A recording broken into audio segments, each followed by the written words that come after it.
ஸ்ரீஹரிகோட்டாவிலிருந்து ஏவப்படவிருந்த GSLV rocket தொழில்நுட்ப கோளாறு காரணமாக கடைசி நேரத்தில் ஏவப்படாமல் ஒத்திவைக்கப்பட்டுள்ளது.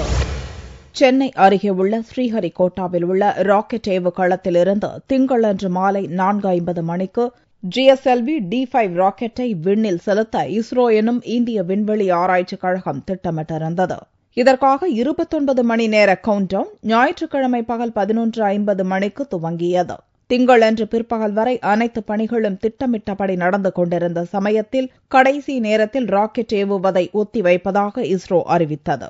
இது தொடர்பாக நிருபர்களை சந்தித்த இஸ்ரோ தலைவர் K. ராதாகிருஷ்ணன், ராக்கெட் என்ஜினில் உள்ள எரிபொருள் கட்டமைப்பில் கசிவு ஏற்பட்டதை விஞ்ஞானிகள் கண்டுபிடித்துள்ளதாகவும் அதன் காரணமாக ராக்கெட் ஏவுவதை ஒத்திவைத்துள்ளதாகவும் தெரிவித்தார். கோளாறுக்கான காரணத்தை கண்டறிந்து சரிப்படுத்திய பின் மற்றொரு நாளில் ராக்கெட் ஏவப்படும் என்றும் அதற்கான தேதி பின்னர் அறிவிக்கப்படும் என்றும் ராதாகிருஷ்ணன் கூறினார். GSLV D5 ராக்கெட் மூலம் GSAT-14 என்னும் 1982 கிலோ எடையுள்ள தொலைத்தொடர்பு செயற்கைக்கோள் புவி வட்டத்தில் நிலைநிறுத்தப்படவிருந்தது. இதுபோன்ற அதிக எடையுள்ள செயற்கைக்கோள்களை நீண்ட தூரம் ஏவும் நோக்குடன் GSLV ராக்கெட்டுக்கான கிரையோஜெனிக் என்ஜின் முழுக்க சொந்த தொழில்நுட்பத்தை பயன்படுத்தி இந்தியாவை தயாரித்திருந்தது.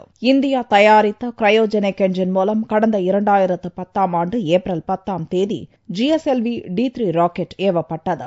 அது தோல்வியில் முடிந்த நிலையில் இந்தியா இரண்டாவது முறையாக தயாரித்த கிரையோஜெனிக் என்ஜினில் ஏற்பட்ட கோளாறால் கடைசி நேரத்தில் ஏவும் பணி ஒத்திவைக்கப்பட்டிருப்பது குறிப்பிடத்தக்கது.